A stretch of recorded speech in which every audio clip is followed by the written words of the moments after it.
Ni mengi alafu muda ni mchache, tumeweza kuona namna ambavyo mambo yanavyozidi kupamba moto kwa upande wa mama Dangote pamoja na mkwe wake bibi Zuchu. Tumeweza kuona baadhi ya watu wengi walitamani sana kuweza kuona leo hii mama Dangote akisema kitu chochote juu ya bibi Zuchu, na leo hii ameweza kusema ya kwamba katika mkwe pekee ambaye nampenda na natamani kuweza kuona maisha yake yakiwa katika misingi na mikakati iliyo bora zaidi ni bibi Zuchu, kwa sababu amekuwa mwanamke ambaye mara zote anajitambua na anajielewa na anajua ni kitu gani ambacho anachokifanya. Hivyo napenda kuchukua nafasi ya kuweza kumpa pongezi nyingi ambazo amekuwa akizitenda katika maisha yake, na najua ni namna gani ambavyo amekuwa akipambana sana kuweza kumfanya mtoto wangu awe moja kati ya mwanamume ambaye imara na shupavu, na kiukweli kutoka moyoni amepambana sana kumfanya Diamond Platnumz aweze kujielewa kuwa yeye ni nani na anataka nini katika maisha.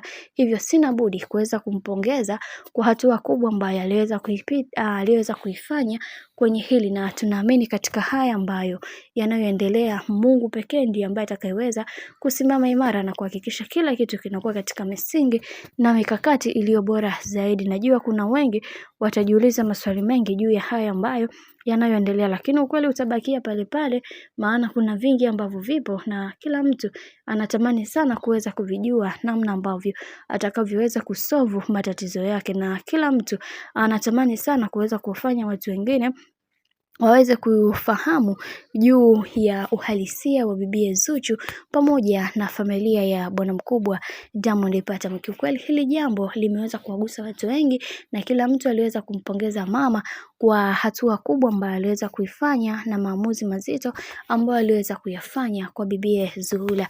Makofi kwa mama Dangote, na tuendelee kumuombea kwa namna moja ama nyingine, kwani hiki alichoweza kukifanya ni kitu bora sana katika maisha, na ndicho kitu ambacho mashabiki wa bibi Zuchu walikuwa wanakitaka kutoka muda mrefu kwa mama Dangote. Mungu aendelee kumpigania na aendelee kumsimamia katika hiki ambacho kinachoendelea kwa sasa.